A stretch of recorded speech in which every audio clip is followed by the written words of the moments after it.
Bueno,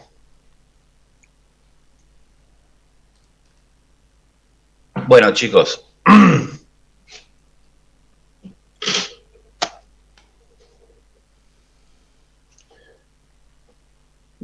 no nos quedan demasiadas clases antes del examen. La idea es que el viernes anterior sea clase de repaso. Si queda algo colgado, lo vamos a tratar ahí. Pero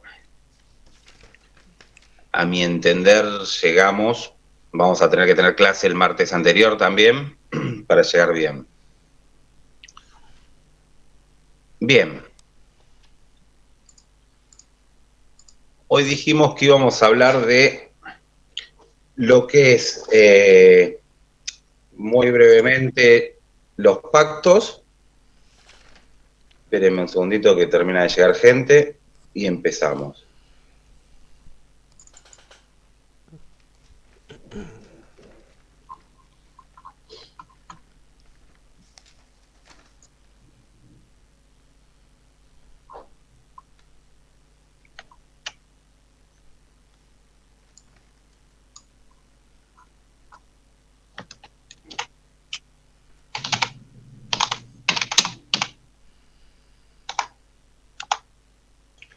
Muy bien.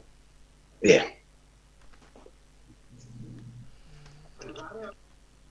Bueno, ¿se acuerdan cuando hablamos el otro día de la ONU? Que habíamos dicho que es como fue la primera declaración formal por la cual, a través de la Carta de la ONU, se empieza a dar reconocimiento a los derechos humanos como tales. Es decir, como habíamos dicho, estos derechos humanos eran un invento de la modernidad, por decirlo bien, donde se empieza a reconocer que ya el sistema legal de cada uno de los estados no era suficiente para dar reconocimiento a estos derechos que pertenecen a los individuos y que requieren una protección superior a la del propio estado, porque muchas veces en este propio estado es donde se daban abusos.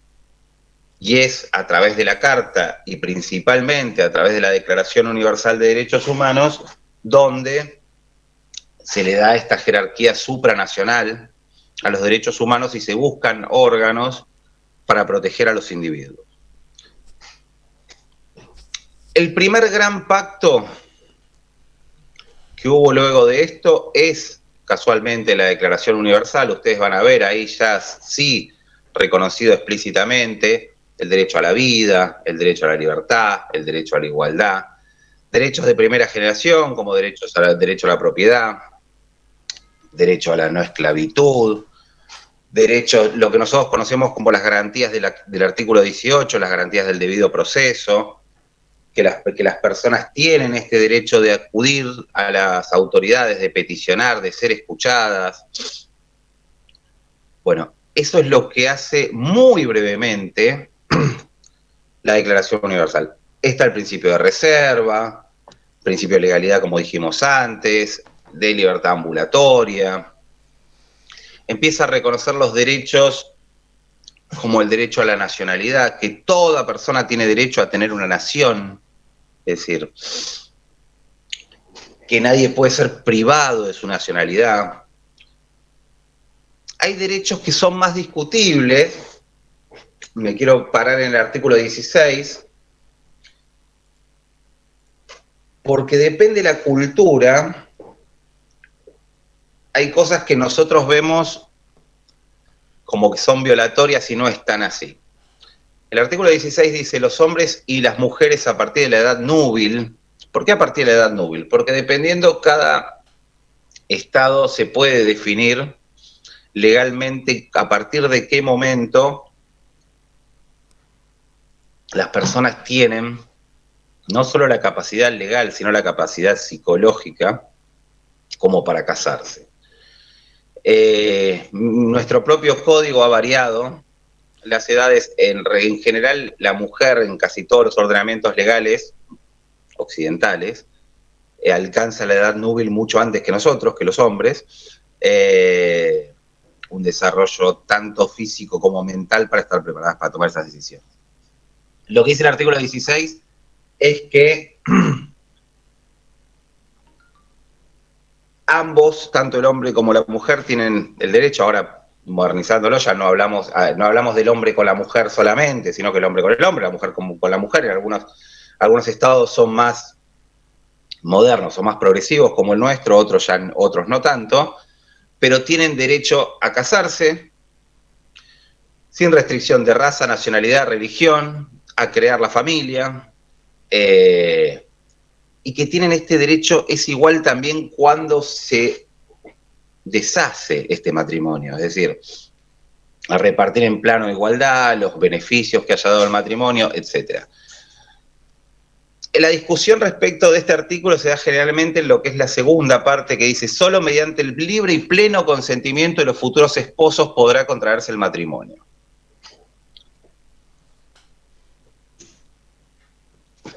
Yo me acuerdo, he tenido esta discusión en clases anteriores,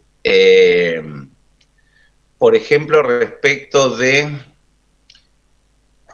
mi experiencia personal, aunque sea con lo que es la India, ¿no? Donde me han discutido, no, porque en la India todos los matrimonios son arreglados y no pueden, por ejemplo, me dieron el ejemplo de la India, justo un caso que yo viví porque estuve ahí de viaje un tiempito largo. Entonces, ahí, ¿dónde está el consentimiento? En realidad, dentro de este principio hay un montón de cuestiones que son culturales, pero sí existe el consentimiento, es decir, no es que en este tipo de situaciones este matrimonio es arreglado. Muchas veces lo que hay es, por temas culturales, voy al caso preciso ¿no? Donde por temas religiosos, dependiendo el momento en el que uno nació, ellos dicen que una persona es más compatible con otras personas, con lo cual empieza a conocer, pero estos son temas culturales, ¿no? Se presentan a la posible futura pareja, pero si uno no está de acuerdo, no se casan. Eso es, en principio, puede existir el caso particular, pero no es tan así. Pero no importa, a ver, hay muchos de estos derechos que nosotros ya conocemos de nuestra Constitución, hay muchos de estos derechos que son de primera generación, de segunda generación, que ya estaban incorporados aún antes de esta declaración en nuestra Constitución. Piensen que esto es del 48. Los de segunda generación, obviamente, llegaron prácticamente con la Declaración Universal, pero nosotros les dimos jerarquía constitucional inmediatamente. Hay reconocimiento de derechos políticos, etc. Pero si leyeron la Declaración Universal, esperen que voy a prender la luz porque no veo nada.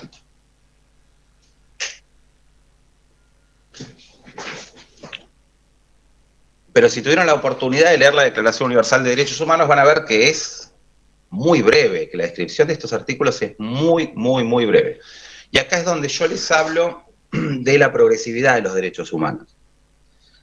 ¿Por qué? En primer lugar, la Declaración Universal lo que hace es recoger muchos principios que ya estaban en la Carta de Naciones Unidas. Y los amplía un poco más y les da un poco más de contenido. Donde ustedes van a ver más plasmado esta progresividad de los derechos humanos que yo les explicaba los otros días son con los otros dos pactos. Tanto el de derechos civiles y políticos como el de derechos económicos, sociales y culturales. Ahora bien, si ustedes pudieron ver los dos pactos, estos dos pactos se crearon en la misma asamblea, 16 de diciembre de 1966. Son dos pactos que salieron juntos. Los dos tratan sobre derechos que estaban en la Declaración Universal, entraron a regir 10 años después, porque el propio pacto establecía que 10 años después iban a empezar a regir, Uno empezó en marzo y el otro empezó en enero, pero 10 años después, porque los pactos decían que tenían que empezar a regir 10 años después. Nuestro país los adopta recién en el año 86. Piensen que del 76 al 80 y pico, no estaba 82, 83. Digamos que los pactos de derechos humanos no estaban demasiado bien vistos en nuestro país, ¿no? Claramente. Profe, Sí. Perdón, ¿cuándo es que los adopta pues empiezan a regir en Argentina? El 86. Perfecto. Ingresan los dos juntos. Pero ¿por qué? Si alguno se tomó la molestia de leer el pacto, se va a dar cuenta, quizás haciendo un poco de análisis, ¿por qué? Si los dos pactos traen derechos que son parte tanto de la Carta como de la Declaración Universal, traen estos derechos, por un lado civiles y políticos, y por el otro lado los económicos, sociales y culturales. ¿Por qué si los dos pactos se hicieron juntos? ¿Por qué si empezaron a regir 10 años después no se hizo un único tratado? ¿Qué piensan? ¿Por qué podría ser esto? ¿Por qué no se pusieron todos estos derechos en un mismo tratado? Y se tuvieron que hacer dos. No es tan fácil igual, ¿eh? Básicamente, el Pacto de Derechos Civiles y Políticos tiene estos derechos se reconocen inmediatamente. No es que yo los voy reconociendo a poco. Es decir, yo digo que todos los individuos tienen derecho al voto, que todos los individuos tienen derecho a la libertad, y eso se reconoce inmediatamente. No es que es progresivo, ¿está? Son derechos que se aplican inmediatamente. Desde el momento que el tratado empieza a regir, o que el tratado es, con las naciones que entran después, es adoptado por estas naciones, estos derechos tienen que ser reconocidos. No es que yo puedo decir, bueno, no, este derecho todavía no, este derecho no puedo, etc. Son derechos que se reconocen inmediatamente en cuanto a lo que son los civiles y políticos. En cambio, en lo que refiere a los derechos económicos, sociales y culturales, acá como lo que en general implica es que, para yo reconocer derechos económicos, para yo poder dar progreso a la sociedad o a los individuos o poder beneficiar a los más pobres, por ejemplo, ¿qué es lo que necesito? Desarrollo. ¿Y el desarrollo con qué se logra? ¿Con crecimiento? Sí. Con tiempo. Con plata. Sí. Tiempo y plata. Si yo le tengo que reconocer a los individuos acceso a la educación, acceso a la salud, acceso a un montón de cosas, necesito tener recursos para poder reconocerlo. Entonces, este segundo pacto establece un montón de derechos, pero dice que son progresivos. En este caso sí son progresivos. En este caso los tengo que ir dando a medida que voy teniendo los recursos para darlo. Por ejemplo, en cuanto al derecho a la educación, digo que tengo que garantizar la educación y me comprometo, al menos todos los estados se comprometen a dar educación inicial gratuita, que aunque sea la primera parte de la educación sea gratuita. Y después habla sí del acceso a la educación, que el acceso en la segunda debe ser para todos, pero el acceso habla que todos los individuos tienen que poder acceder, que tienen que tener, básicamente en acceder quiere decir que tienen que tener escuelas cerca, y obviamente que hacia el futuro esto tiene que ir hacia la posibilidad de gratuidad. Pero el tratado inicialmente me dice que tengo que garantizar la educación inicial, la primaria en nuestro caso, que sea gratuita. Después tengo que ir hacia una educación secundaria en un futuro gratuita.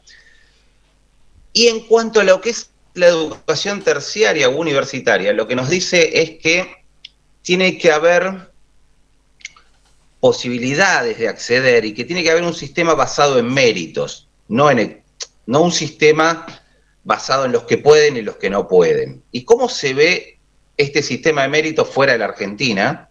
Porque en la Argentina también ocurre. para que aquellos que menos recursos tienen puedan acceder a la educación. ¿Cómo se ve?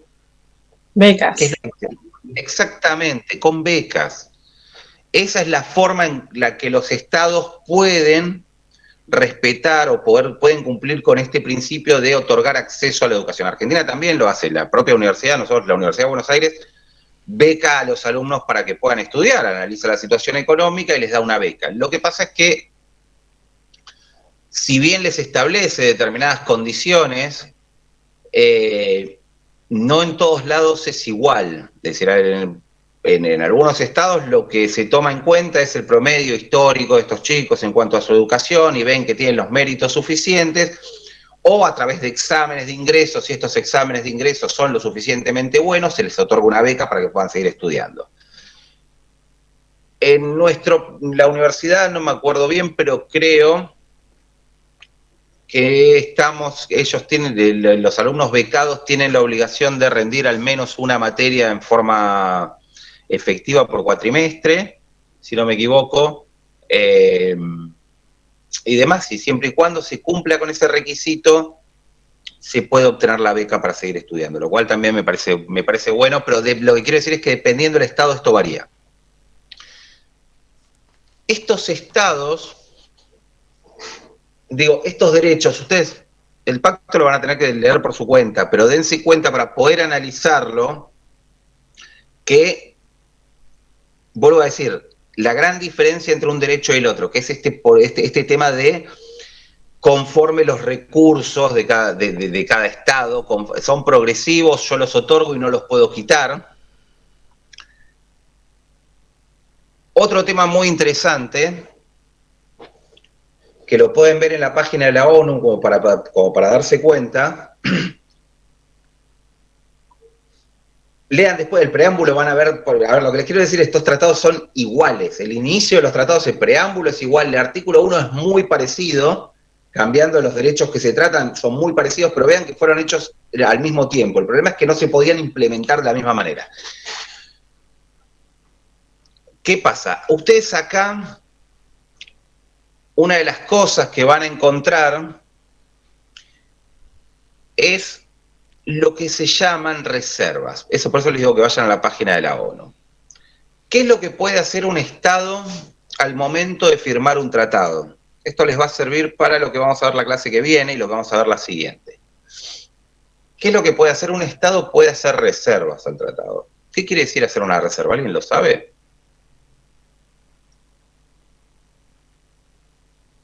No es que pueden decir si adhieren o no a alguna parte. Exactamente. O sea, que esté permitido decidir si adherís o no. Como que no podés no adherir a cualquier cosa.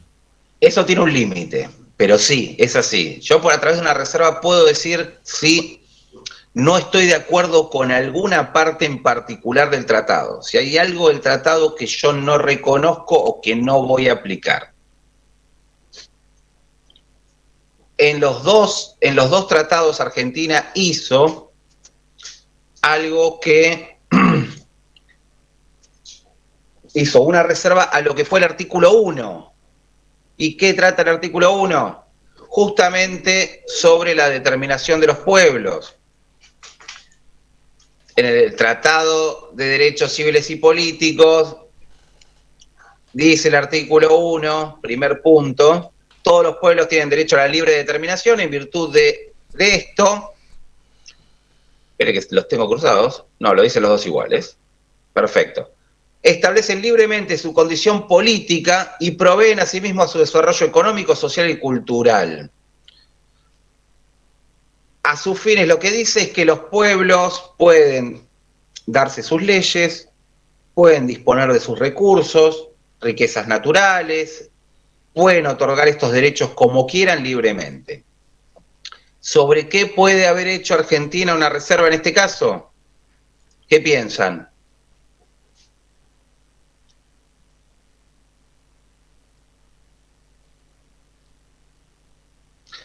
Argentina lo hizo respecto a Malvinas. Claro, Malvinas, sí.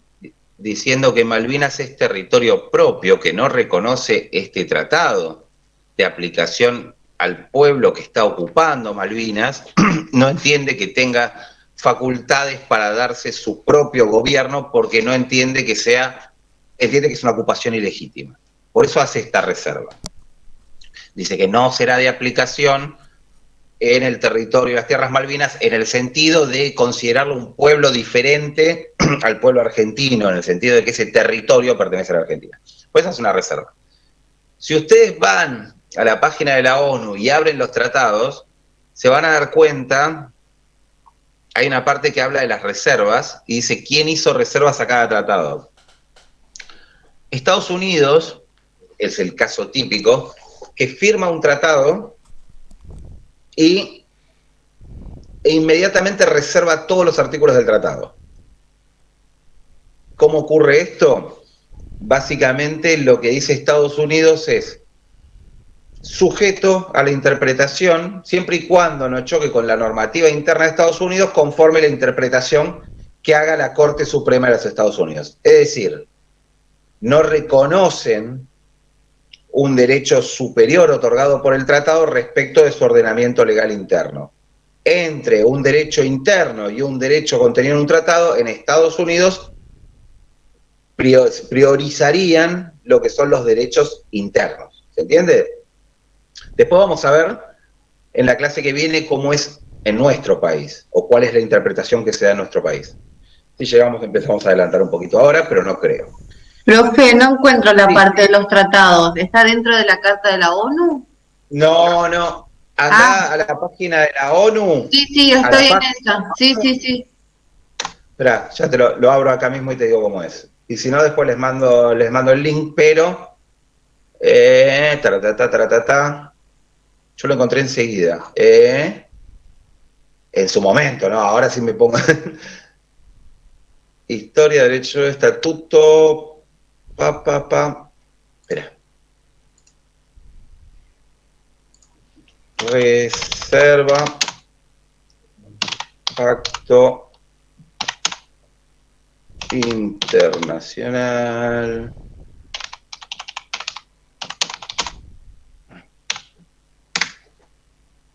Más fácil.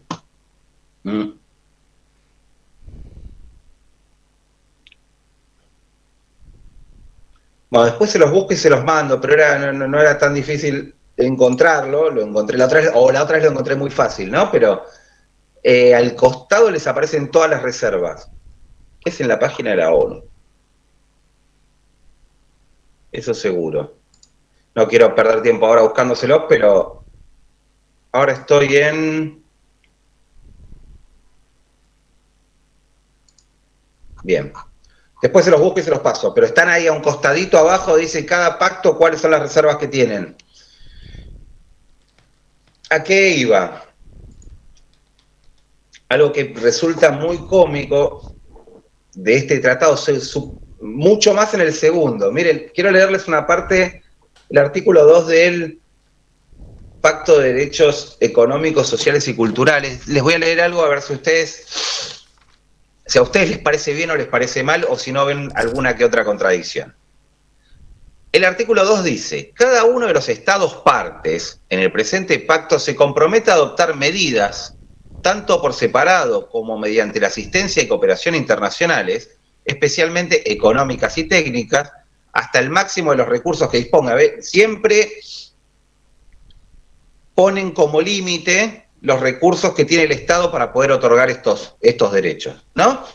Para lograr progresivamente, como les dije, a diferencia de los otros derechos, son progresivos, por todos los medios apropiados, inclusive en particular la adopción de medidas legislativas, la plena efectividad. Esta es la primera parte. Dice, si tenés recursos, a medida que vayas teniendo recursos, progresivamente tenés que otorgar estos derechos. Pero si ven el inciso 2 y el inciso 3, los estados partes en el presente pacto se comprometen a garantizar el ejercicio de los derechos que en él se enuncian, todos los estados, ¿no?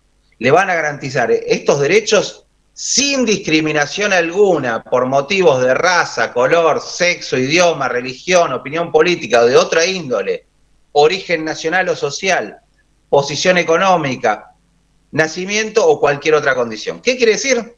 Le voy a dar este derecho a todos sin qué. ¿Sin hacer qué? Sin hacer ninguna diferencia. Exactamente. ¿Y por qué podría hacer diferencias? Dice acá. ¿Por qué no puedo hacer diferencia? ¿Cómo?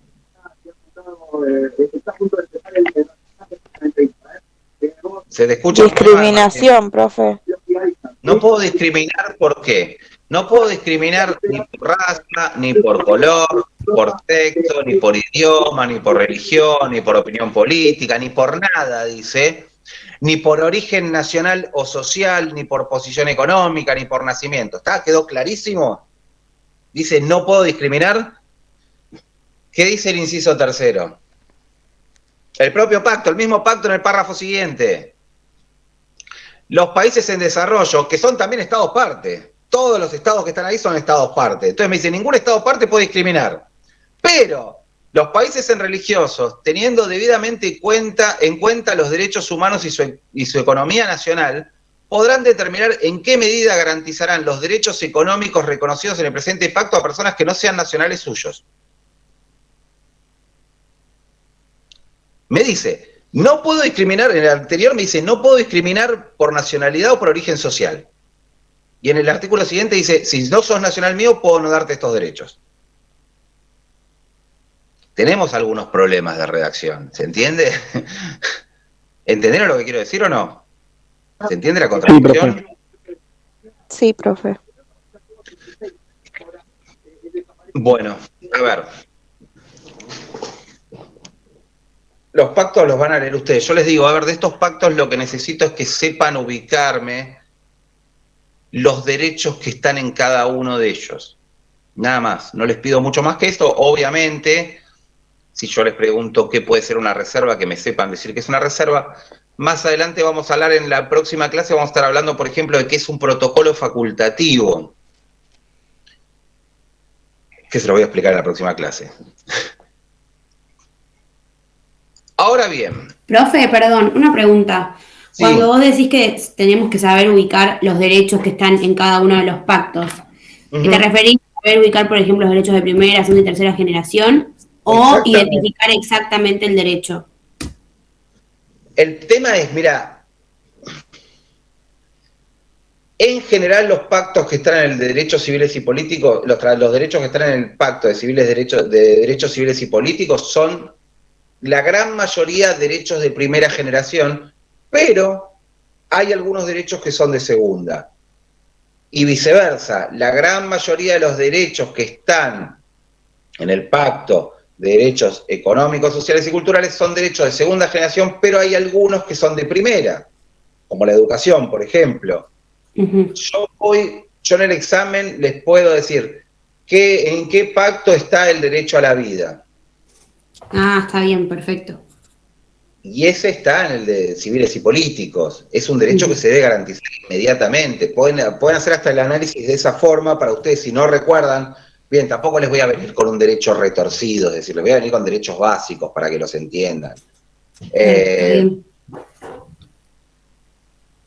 Pero es fácil. A ver, cada artículo es un derecho, básicamente. Es más, hay artículos hay derechos que están en 3 artículos seguidos, o sea que no es muy difícil identificarlo.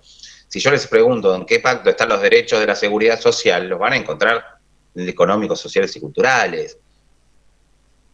Hablando de los derechos de los trabajadores, por ejemplo, etcétera. Ahora bien,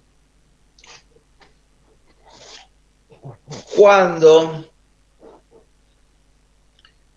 se crea la ONU, que nosotros dijimos que fue en este contexto post-Segunda Guerra Mundial, lo que se hace también es entender que cada estado es diferente, que cada región es diferente, y que no es posible muchas veces en un gran organismo, que muchas veces las cuestiones locales se entienden mucho mejor a través de organismos locales que comprenden la cultura. Es decir, no es muy fácil para un europeo entender a un argentino muchas veces, o para un argentino entender a un africano, respecto a lo que son sus problemas culturales, a un asiático. Es decir, ¿qué es lo que se pretendió? Se pretendió crear sistemas locales. Locales hablo respecto de organismos que hagan a determinadas regiones. Lo tuvo África, lo tuvo Asia. Y lo que tenemos nosotros, para América, ¿cómo se llama? Algo interamericana puede ser. ¿Cómo? Comisión Interamericana de Derechos, una cosa así, ¿no? Sí, no, eso está dentro de... ¿La Carta Interamericana, de Garantías Sociales? ¿Cómo se llama el organismo? La OEA. La Organización de Estados Americanos. Dentro de la Organización de Estados Americanos sí vamos a encontrar tanto la Comisión Interamericana de Derechos Humanos como la Corte Interamericana de Derechos Humanos. Pero el organismo es la OEA, que se crea en el año 48, juntamente en el mismo año que se firma ¿qué? La Declaración Universal. Exactamente. Ahora bien,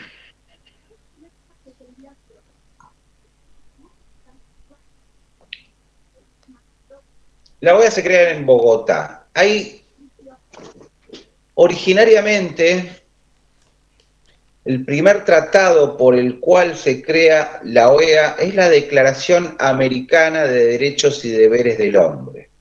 Ese es el primer tratado, sobre el cual la OEA tiene facultades para intervenir, para interpretar y para aplicar. Luego de esto, en el año 69, hay un segundo tratado que es el más importante,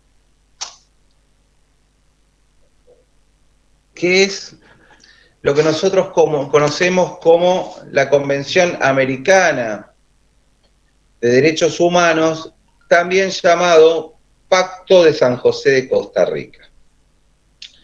Con este pacto es con el que se termina de armar la OEA, básicamente. El que le da las facultades definitivas a la Comisión y crea la Corte Interamericana. ¿Qué pasa? ¿Cuál es el problema respecto de esto?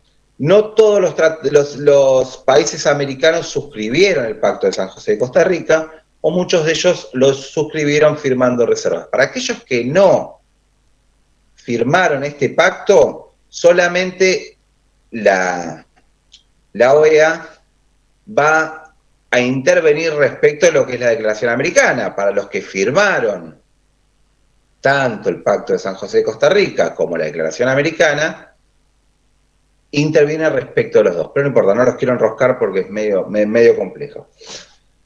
Básicamente, en lo que hace a los derechos humanos, la OEA tiene dos órganos que son muy importantes. Uno es la Comisión y el otro es la Corte. Comisión Interamericana de Derechos Humanos, Corte Interamericana de Derechos Humanos. La comisión se crea por un acta de asamblea de la propia OEA y se le termina de dar facultades con el Pacto de San José de Costa Rica. Mientras que la Corte se crea con el Pacto de San José de Costa Rica, entrando a regir o entrando a trabajar 10 años después, en el año 79. En el 78 entró en vigencia, en el 79 empezó a trabajar, básicamente. Pero vamos a hablar de la comisión. ¿Qué es la comisión? Básicamente es el órgano que tiene por función, a ver, ¿cómo se los digo? Que tiene por función promocionar los derechos humanos en América. ¿Qué quiere decir esto? Es el órgano que va a ir visitando los estados, viendo la situación de los estados, informando tanto a los propios estados como a los individuos, a las asociaciones, etcétera, que tienen estos derechos, cómo los aplican, si los están aplicando mal, si tienen que modificar algo. Es el órgano revisor, es el órgano que se mueve constantemente. Los miembros de la comisión van viajando a aquellos lugares donde puedan haber violaciones a los derechos humanos o donde se puedan estar aplicando de manera indebida. Ejemplo, ¿qué es lo que pueden hacer? Pueden auditar elecciones, eso es lo más típico. Es decir, cuando hay elecciones y hay amenazas de fraude electoral, la comisión puede intervenir para verificar respecto de la legalidad de esto, más allá de que actualmente Profe, sí. Por ejemplo, esto claramente hoy en día no es así, porque, No. porque por ejemplo, con todo lo que pasó a estos últimos, no sé, 2 años, 1 año, vamos a ponerle, en Venezuela, en Chile, en Bolivia y todos estos países de Latinoamérica. Más de 1 año, te puedo decir que tenemos bastante más. O sea, Brasil, sí, también. O sea, todo esto no sé, no estaría como rigiendo, qué sé yo. lamentablemente la comisión, como todo órgano integrado por estados, no deja de ser un órgano político, a lo cual hay elecciones donde hace la vista gorda y hay elecciones donde no la hace. Es más, ha hecho la vista gorda respecto de golpes de estado, que son hechos totalmente ilegales, pero como aquel que tomaba el poder era más conveniente a los intereses de determinadas personas, no es que decía que era legal, pero no decía nada, con lo cual el silencio también es cómplice en este sentido. Y ese es el problema. Su función es esa, que después la cumpla o no la cumpla es otra cosa. Deberían realizar eso, deberían informar respecto de incumplimientos, de fraudes, etcétera. En algunos casos lo hacen, en algunos casos no lo hacen, depende de quién esté. A ver, no le hicieron respecto del propio Estados Unidos con todo lo que ocurrió, no vayamos ni siquiera a Chile, a Brasil, a Bolivia, a Perú. Claro, por eso mismo digo, hay cosas que son tan complejas que están pasando y con todo esto, bueno, de las redes y esta difusión masiva que se hace, digo, también hasta qué punto se puede hacer la vista gorda, porque... Es que no se puede hacer la vista gorda, no deberían hacer la vista gorda. Claro, entiendo. Lo que pasa es que tenés que ver dependiendo los estados y el poder de los estados que integran o los estados que tengan dominio sobre esta comisión, lo que va a poder hacer la comisión o no hacer va a variar muchísimo. No es lo mismo tener un Estados Unidos con Trump que tener un Estados Unidos con Biden, más allá de que sigue siendo Estados Unidos y que obviamente van a seguir teniendo visiones extrañas. Pero no, algunas son de derecha y otras son menos de derecha, ¿no? Lo que quiero decir, pero digamos que hay que ver ese tipo de cosas. El salir a evaluar, sí, el golpe de Estado, los golpes de Estado en Bolivia o en Ecuador, porque hay golpe de Estado en Nicaragua, y expedirse respecto de aquellos que ocupan el poder, Perú, si está bien o no. Es decir, si lo hacen de forma legal o no. Eso tiene facultades para hacerlo. No tiene facultades para obligar al Estado a hacer nada, pero sí para informar respecto. Claro, entiendo. A ver, vos lo que me decías de las redes, una de las cosas que puede hacer la Corte, no solamente, salgamos del tema político, salgamos del tema electoral principalmente. Una de las cosas que puede hacer la comisión es, por ejemplo, ante el más mínimo indicio de violación de derechos humanos, ejemplo, estados donde se puedan estar dando represiones, vamos a Chile si quieren, vamos a Venezuela, es decir, aunque sea lo que nos llega a nosotros de si es así o no es así, pero nosotros no sabemos si lo que dicen que ocurre, algunos dicen que ocurre, nosotros no lo podemos saber, pero ellos sí. ellos sí tienen facultades para entrar al Estado y averiguar si lo que nosotros estamos viendo es así o no es así. ¿Se entiende? Nosotros vamos a, depende qué nos llegue, cómo nos llegue, dónde lo veamos o dónde no lo veamos, nos van a decir que Venezuela es Irak o nos van a decir que Venezuela es un paraíso. ¿Se entiende? Nos van a decir que que en Chile se reprime o nos van a decir que los manifestantes son los violentos. Depende de donde lo veamos nosotros. Nosotros, muchas veces, aun cuando podamos tener tantas variables para informarnos, vamos a recibir la información parcial. Ellos no. Ellos pueden ir, pueden investigar y pueden hacer informes diciendo realmente lo que está ocurriendo. Eso lo puede hacer la comisión. ¿Por qué? Porque los estados se comprometieron a dejar entrar a la comisión para que haga eso. ¿Para qué más sirve la comisión? Y acá sí lo vamos a ver en un caso concreto. La comisión es la única forma que yo como individuo, como habitante de un país, tengo para poder plantear un caso ante la Corte Interamericana de Derechos Humanos. Si yo tengo una violación a mis derechos humanos en mi estado y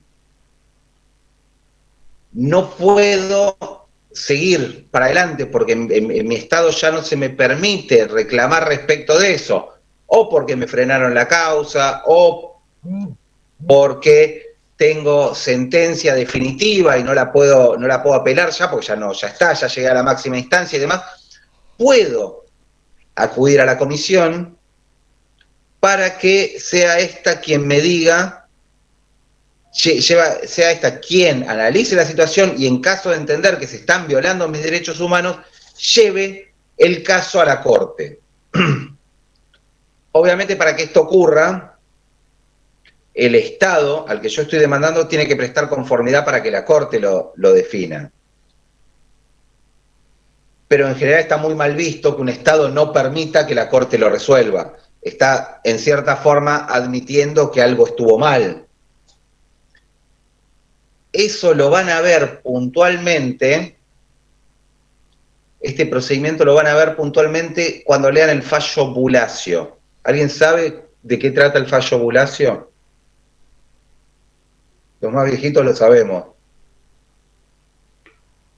El fallo no, pero sí el hecho. Bueno, es lo mismo. No cómo se definió, pero sí quién fue Bulacio y qué pasó.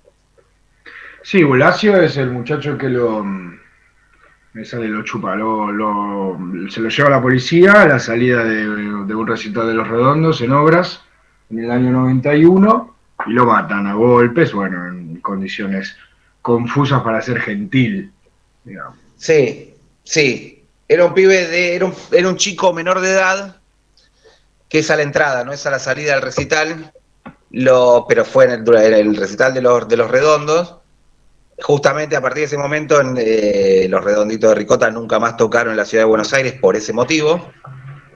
Sí es llevado por la policía, se cometieron un montón de infracciones básicas, es decir, si detenés un menor tenés que avisarle a los padres, tenés que avisarle al juez de menores, lo golpearon, lo metieron en la misma celda con gente mayor, etcétera, etcétera, etcétera. 2-3 días después termina falleciendo, y más allá de que termina falleciendo, después hay todo un periplo legal donde lleva a que 10 años después no había nadie condenado, habían prescripto casi todas las causas, y cuando estaba por prescribir la última, es la Cancillería, a través de el propio Estado Nacional, junto con la familia Bulacio, que acepta someter esta cuestión a la Corte. Lo van a tener que leer el fallo, no les pido que lo lean entero, si hay cosas que me interesan, lo vamos a ver, ahora hablamos al final de esta clase. Pero es la única forma que una persona puede llegar a la Corte Interamericana de Derechos Humanos para someter el caso y que sea la Corte quien se lo resuelva.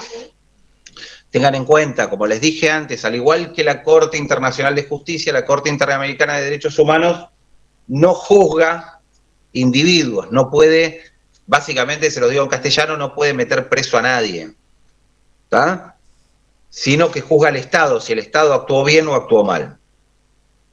Ahora bien, ¿qué es lo que va a hacer la comisión cuando detecte que hay irregularidades o hay violaciones a los derechos humanos en un Estado? En primer lugar, va a informar al Estado. Va a decir, miren, acá estoy detectando, siempre pensando que el Estado no es cómplice de que esto ocurra. Acá estoy detectando una violación a los derechos humanos, acá estoy viendo que se está aplicando más. Pero a su vez, va a elevar el informe a la Asamblea.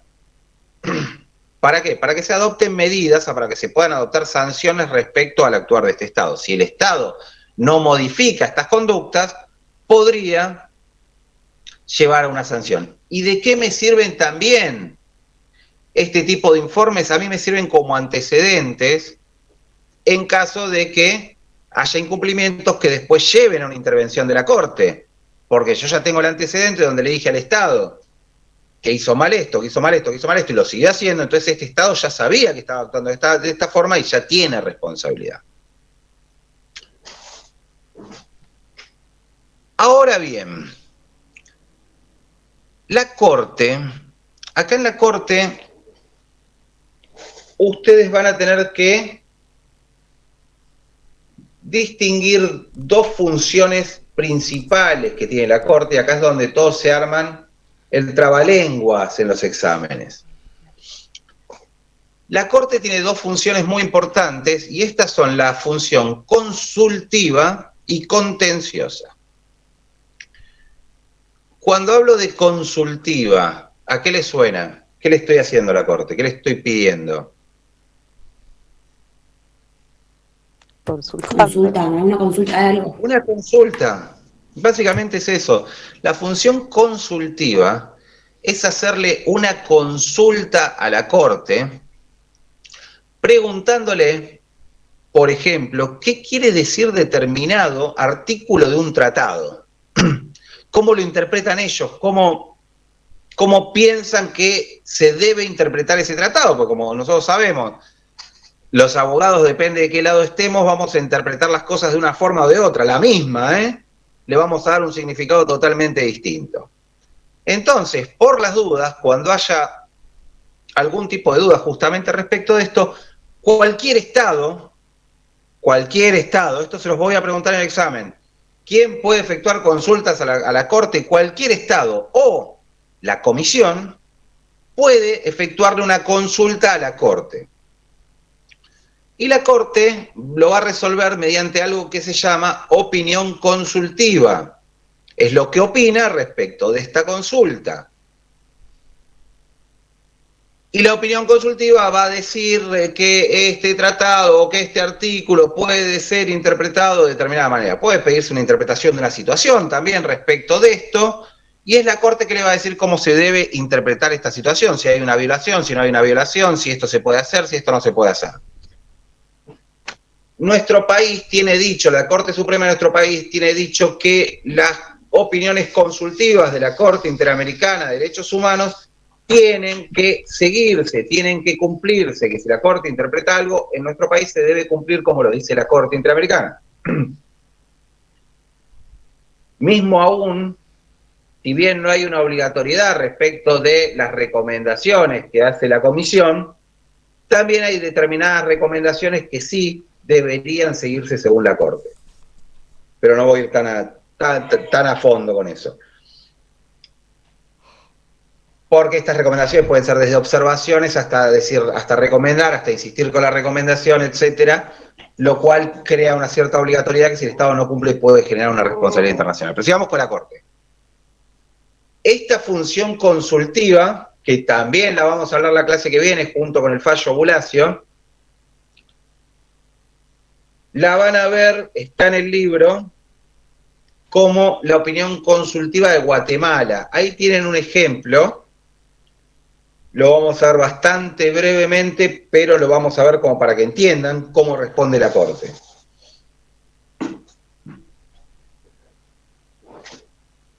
Por otra parte, la otra función que tiene la Corte es la función contenciosa.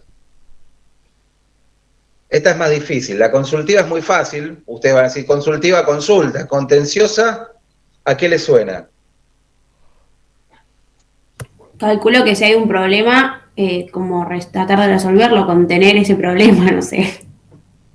Todo el mundo lo asimila con contener, pero viene de contienda. Contenciosa responde a contienda. Hay un conflicto, hay dos que se están peleando. Sí, Lucas. Hay dos que se están peleando, que pueden ser dos estados, o, como en el caso de Bulacio, puede ser un estado con un individuo. Ese individuo llegó a través de la comisión y hay una contienda, hay un conflicto. Ahí la corte está actuando justamente como una corte, como un tribunal. Está juzgando, hay una parte por un lado, otra parte por el otro, y va a resolver respecto al planteo que hagan ambas dos. ¿Está? Actúa contenciosamente, resuelve un conflicto entre las partes y va a dictar una sentencia. ¿Dónde lo vimos entre estados, por ejemplo, en nuestro país? Hace no tanto tiempo, no mucho tiempo. ¿Con las papeleras? Sí. Por ejemplo, ahí intervino la Corte y después intervino la Corte Internacional. Con las papeleras. Conflicto Argentina-Uruguay, se discutían derecho al ambiente, derechos económicos, etcétera, etcétera, etcétera, derechos del río, a quien pertenece, etcétera. Los dos estados no se pusieron de acuerdo y fueron a la Corte. Ahí tenés una contienda entre estados. Y en una contienda entre un estado y un particular, como les dije antes, el fallo Bulacio. ¿Qué les pido que lean del fallo Bulacio? Que sepan identificar los hechos, qué fue lo que pasó y cómo resolvió la Corte. Pero que sepan identificar que hubo entorpecimientos. Después tienen todo dentro del fallo, van a verlo en la parte de hechos. Les va a describir brevemente, no tan brevemente, pero bastante simple, qué fue lo que pasó. Y al final, en la parte que resuelve, la Corte les va a decir qué es lo que encuentra como responsabilidad y qué sugerencia hace. En el medio del fallo Bulacio me interesaría, si se pueden tomar la molestia de leer, lean la interpretación o el informe que hace la psicóloga. Les puedo asegurar que aquellos que son un poco sensibles, y yo soy una persona bastante insensible, pero en este caso no, realmente los va a partir al medio, chicos. Porque ya no es el hecho de que hubo un incumplimiento, de que hubo un actuar del Estado que llevó a que un chico fallezca, ¿está? Que alguien negligentemente actuó, violentamente, que un delincuente, como lo quieran interpretar ustedes, actuó y mató a un chico. Sino que todo lo que vino después destruyó el propio actuar del Estado, todo lo que hizo el Estado después, no destruyó solamente a Bulacio, sino que destruyó a la hermana, al padre, a la abuela, es decir, destruyó una familia entera por el propio actuar del Estado. Yo les recomiendo y les pido por favor que lean el informe psicológico porque la verdad les va a poner los pelos de punta. Eso es en cuanto a la función contenciosa. En cuanto a la función consultiva, lean la opinión consultiva de Guatemala. Bulacio no sé si está en el libro, la opinión consultiva de Guatemala sí está en el libro.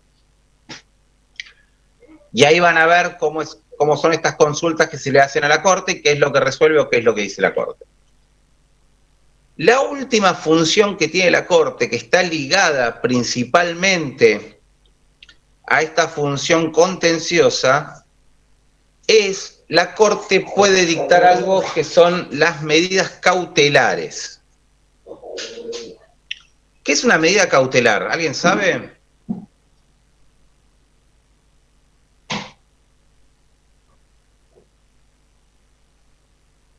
¿No? Profe, ¿puede ser que sea similar a lo que vimos con el amparo? Que cuando haya algún derecho que está siendo violado, como que sea una medida de no innovar, quizás. Exactamente es eso. Acá también se llaman medidas cautelares. Es decir, yo en un juicio ordinario puedo dictar una medida cautelar para no perder ese derecho, para que ese derecho no desaparezca al momento de resolverlo. Y es eso, es dictar medidas que hasta tanto se resuelva la cuestión, el derecho o la situación del derecho no cambie. Supongamos que estamos discutiendo en la Corte Interamericana los derechos de una persona condenada a muerte. ¿No?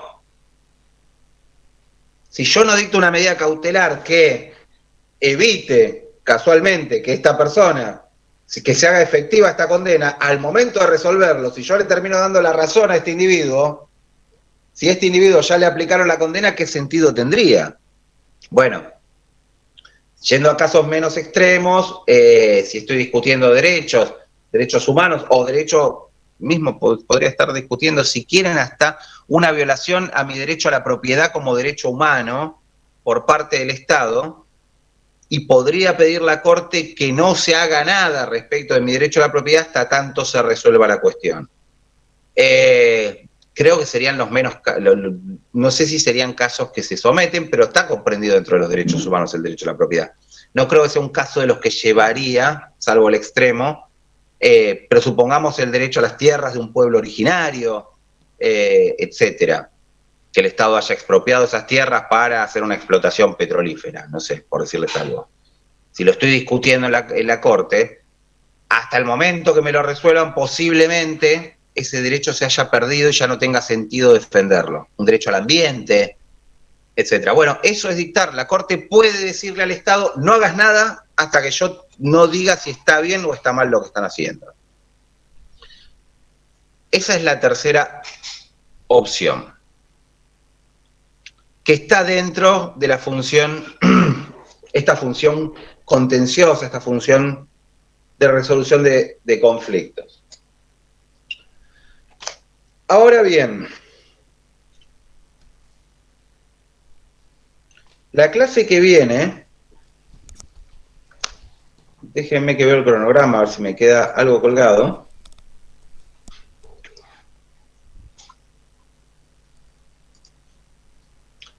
Vamos a estar viendo, en el cronograma tienen, el caso Bulacio lo tienen en el cronograma, el propio cronograma tiene un link que los va a llevar al caso Bulacio, para que lo tengan presente. Vamos a ver la opinión consultiva de Guatemala, vamos a ver el fallo Bulacio y vamos a ver, van a tener que leer bastante, vamos a ver dos fallos más que nos van a hacer entender cómo se interpretaban los derechos humanos antes de la reforma de la Constitución del año 94. Estos fallos son, se los escribo a ver si tengo abierto el WhatsApp y se los voy a mandar por el campus, los fallos Ekmedjian, se los escribo por acá. No, ahí se los mando se los mando por WhatsApp ahora mismo y se los mando después por la comisión. Los fallos son, bueno, ahí les mando el link directamente a ver si se los encuentro, y si no los van a tener que buscar. Ekmedjian con Neustadt y Ekmedjian con Sofovich. Es una persona que intentó hacer uso de un derecho contenido en un tratado, esto antes de la reforma del año 94. Lo que le dijo la Corte en un momento y lo que le dijo la Corte 2 años después, sobre el mismo derecho. Es interesante, no tengo acceso al WhatsApp, será que es porque en estos momentos estoy conectado acá. Pero bueno, a ver si se los puedo escribir por acá para que los busquen mucho mejor. Si no, se los mando ahora por el grupo en 10 minutos. Van a tener que leer esos dos fallos, yo después les voy a explicar cómo era la aplicación anterior, qué pasó en el año 94, y van a tener que ver la opinión consultiva, tanto de Guatemala como el fallo Bulacio. Todo eso para el viernes que viene. ¿Estamos? Ok. ¿Alguien quiere hacer alguna pregunta? Sí, profe, bueno. No, decimos, Valen, decimos. No, quería saber el tema de, por ejemplo, el preámbulo, después también, el preámbulo. ¿Qué tenemos que saber? ¿Lo tenemos que saber de memoria? ¿Lo tenemos que tener una idea? Tenemos tantos preámbulos que no sé de cuál me estás hablando. Si me estás hablando del preámbulo el de la carta. El de la carta, sí. El preámbulo de la Declaración Universal. No, chicos, tienen que saber identificar habla, el preámbulo les dice, determinados a lograr la igualdad entre estados grandes, estados chicos, hombres y mujeres. Sepan estos principios, igualdad entre hombres y mujeres, igualdad entre estados grandes, estados chicos. No me tenés que saber el preámbulo de memoria, pero sí saber hacia dónde va, qué camino busca. Y yo te pregunto, decime cuáles son los fines de la ONU, para qué fue creada, y eso está en el preámbulo. ¿Está? Para buscar igualdad entre estados grandes, estados chicos, entre hombres y mujeres, para evitar una tercera guerra mundial, etcétera, etcétera. ¿Catalina? No comprendí de dónde había que sacar los derechos para determinar cuáles estaban en cada pacto. En el mismo pacto. Ah, ok, en la fotocopia en la que explica cada pacto está cada derecho detallado, y de ahí lo determinamos. No, abrir los pactos, vos agarrá el pacto, ¿te fijas? Vamos a ver, artículo 8. Vamos a ver este. Artículo 9. Los estados parte del presente reconocen el derecho de toda persona a la seguridad social. Entonces, estoy reconociendo en el derechos económicos, sociales y culturales el derecho a la seguridad social. Vas artículo por artículo y el pacto y le pones derecho a la seguridad social, económicos, sociales y culturales. Derecho a la vida, civiles y políticos. ¿Tá? Y ahí te haces como una... y los empezás a separar. Te va a ayudar de ayuda a memoria a vos y no te voy a pedir en qué artículo están. Pero sí, si te nombro derecho a la vida, que sepas que es el de civiles y políticos. Una pregunta, son los que están en el anexo, ¿no? La seguridad de derechos a la seguridad social vas a saber que es el de económicos, sociales y culturales. A eso me refiero, nada más que eso, no más complejo que eso. ¿Qué más? La idea mía, nos quedan 2 viernes, este viernes próximo va a ser el más intenso, porque tienen que leer todos estos fallos, es el siguiente, les voy a dar tanto lo que es el viernes que viene tenemos clase, después vamos a tener clase el martes para poder hacer un repaso el viernes siguiente. ¿Estamos? Porque nos quedan 2 viernes hasta el examen. Entonces, el próximo metemos todo esto, que no es tan complejo, sí es mucha lectura, pero no es muy complejo. Y el martes siguiente vamos a ver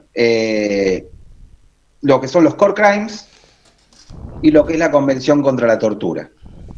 Pero vayan leyendo todo esto que es bastante como para el viernes. Y después quiero que así podemos hablar tranquilos del examen el viernes siguiente, antes del examen. ¿Quién me quiere preguntar algo más? Tenemos viernes feriado, ¿no? Estoy pensando. Si no lo vamos a tener que pasar... No, estamos bien todavía. Listo. ¿Alguna pregunta más? El nombre de los fallos que tienen que leer. Se lo mando por el campus, ¿está bien? Chau, chicos. Listo, profe. Chao, buen fin de... Buen fin de...